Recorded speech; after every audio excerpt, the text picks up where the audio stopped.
La hierba se seca, la flor se marchita, mas la palabra del Dios nuestro vive y permanece para siempre. Confiados en esta declaración, necesitados pero esperanzados, buscamos todos los días ser reavivados en el mensaje del Señor. Hoy nos detenemos en Hechos capítulo 9. Dios eterno, al abrir tu palabra pedimos que abras nuestra mente y corazón para recibir, para entender y para aplicar tu mensaje en nuestra vida. Lo pedimos y agradecemos en el nombre de Jesús. Amén. El capítulo 9 de Hechos nos introduce con la conversión de aquel Saulo perseguidor que llegaría a transformarse en el gran Pablo predicador. Mientras tanto, Saulo, respirando amenazas de muerte contra los discípulos del Señor, se presentó al sumo sacerdote y le pidió cartas de extradición para las sinagogas de Damasco. Tenía la intención de encontrar y llevarse presos a Jerusalén a todos los que pertenecían al camino del Señor, fueran hombres o mujeres. En el viaje sucedió que al acercarse a Damasco, una luz del cielo relampagueó de repente a su alrededor. Él cayó al suelo y oyó una voz que le decía: Saulo, Saulo, ¿por qué me persigues? ¿Quién eres, Señor?, preguntó. Yo soy Jesús a quien tú persigues, le contestó la voz. Levántate, entra en la ciudad, que allí se te dirá lo que tienes que hacer.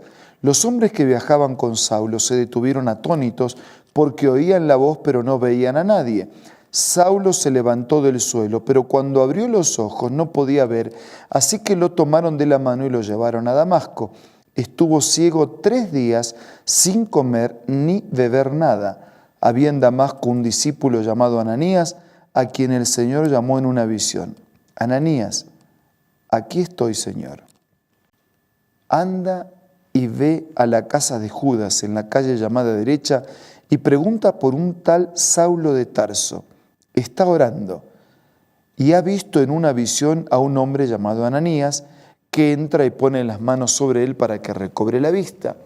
Entonces Ananías respondió: Señor, he oído hablar mucho de ese hombre y de todo el mal que ha causado a tus santos en Jerusalén. Y ahora lo tenemos aquí, autorizado por los jefes de los sacerdotes para llevarse presos a todos los que invocan tu nombre. Ve, insistió el Señor, porque este hombre es mi instrumento escogido para dar a conocer mi nombre tanto a las naciones y a sus reyes como al pueblo de Israel. Yo le mostraré cuánto tendrá que padecer por mi nombre. Y tenemos que destacar en este relato la actitud de Ananías, ¿no? que obedece al Señor, aún sabiendo con quién se iba a encontrar. Ananías se fue y cuando llegó a la casa le impuso las manos a Saulo y le dijo: Hermano Saulo, el Señor Jesús que te apareció en el camino me ha enviado para que recobres la vista, pero en realidad no solo para que recobres la vista física, sino para que recobres la visión espiritual y seas lleno del Espíritu Santo. Al instante cayó de los ojos de Saulo algo como escamas y recobró la vista. Se levantó y fue bautizado, y habiendo comido recobró las fuerzas. En su entrega, en su conversión, en su reconocimiento de su vida equivocada del pasado, en su arrepentimiento, en su disposición de comenzar una vida nueva, fue bautizado. Y eso es todo lo que significa el bautismo. El mismo Pablo lo explicaría después a los romanos. El bautismo significa la muerte al pecado, la sepultura de esa vida pasada y el nacimiento a una nueva vida en Jesús. Saulo pasó varios días con los discípulos, los que estaban en Damasco, y enseguida se dedicó a predicar en la sinagoga, afirmando que Jesús es el Hijo de Dios. Todos los que le oían se quedaban asombrados y preguntaban: ¿No es este el que en Jerusalén perseguía a muerte a los que invocan ese nombre y no ha venido aquí para llevarse los presos y entregarlos a los jefes de los sacerdotes? Pero Saulo cobraba cada vez más fuerzas y confundía a los judíos que vivían en Damasco, demostrándole que Jesús es el Mesías.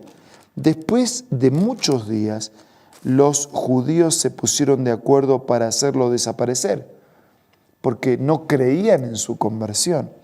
Pero Saulo se enteró de sus maquinaciones. Día y noche vigilaban de cerca las puertas de la ciudad con el fin de eliminarlo.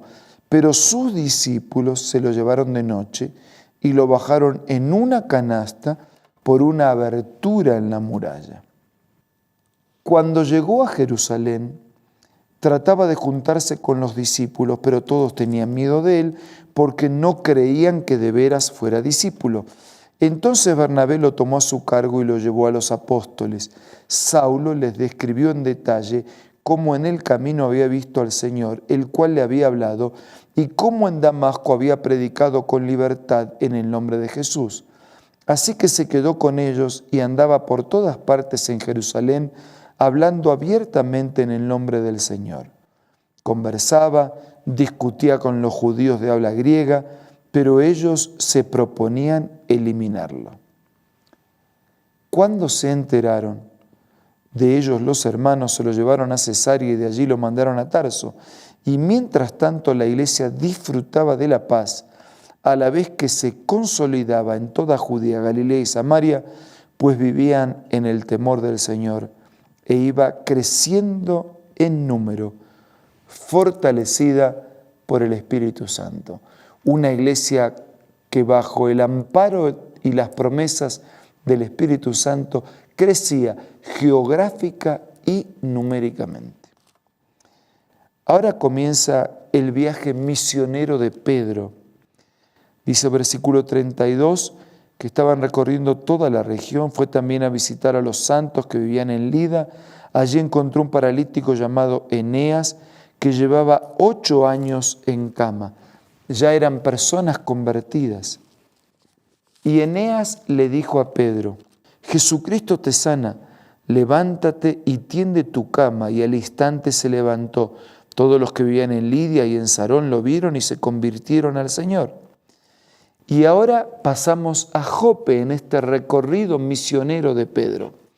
Había en Jope una discípula llamada Tabita, que traducido es Dorcas, por su espíritu de servicio hacia la comunidad.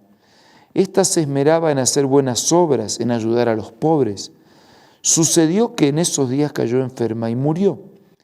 Pusieron el cadáver después de lavarlo en un cuarto de la planta alta, y como Lida estaba cerca de Jope, los discípulos, al enterarse de que Pedro se encontraba en Lida, enviaron a 2 hombres a rogarle: por favor, venga usted a Jope enseguida. Sin demora Pedro se fue con ellos y cuando lo llevaron al cuarto de arriba. Todas las viudas se presentaron llorando y mostrándole las túnicas y otros vestidos que Dorcas había hecho cuando aún estaba con ellas. Las que habían sido destinatarias del servicio estaban allí acompañando con tristeza el momento. Pedro hizo que todos salieran del cuarto, se puso de rodillas y oró, volviéndose hacia la muerta, y le dijo: Tabita, levántate. Y ella abrió los ojos, y al ver a Pedro se incorporó, y él tomándola de la mano la levantó. Después llamó a los otros creyentes, a las viudas, a quienes la presentó viva. Y la noticia se difundió por todo Jope, y muchos creyeron en el Señor. Y Pedro se quedó en Jope un buen tiempo en casa de un tal Simón, que era curtidor. La fidelidad en predicar el mensaje del Señor, la responsabilidad de llevar adelante la misión hasta lo último de la tierra y las grandes señales, en este caso la resurrección de Tabita, que acompañaba el ministerio y la predicación, eran elementos indispensables y visibles en el crecimiento de la iglesia. Y así el Señor estaba sosteniendo y cuidando a su iglesia para que se desarrollara, creciera, cumpliera, alcanzara y completara su ministerio. Y esa iglesia llega hasta nuestros días hoy, con el mismo mensaje, con el mismo Señor, con la misma palabra, con la misma esperanza. Y nosotros, depositarios de ese mensaje, de esa palabra, de esa esperanza, tenemos que recibirla con fidelidad, vivirla en plenitud y transmitirla con seguridad. Yo quiero hacerlo. ¿Y usted? Vamos a hablar con Dios a través de la oración.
Señor y Padre nuestro, gracias por esa iglesia poderosa marcada en sus comienzos, narrada aquí en el libro de los Hechos.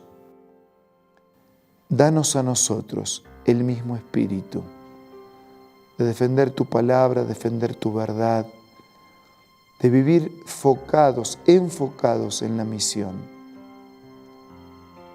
y que podamos transmitir por palabra y por el ejemplo de la vida el claro mensaje de las Escrituras.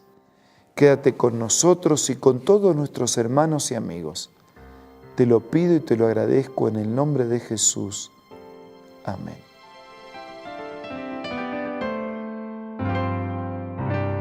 La Biblia, la palabra de Dios, es una carta donde nuestro Creador expresa su amor hacia la humanidad.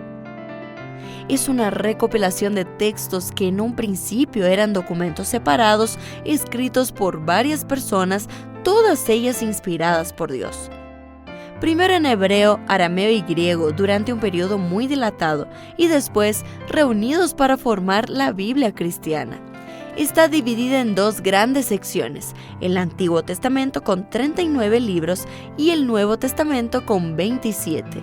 En la Biblia se desarrolla la historia de la salvación de Dios al hombre.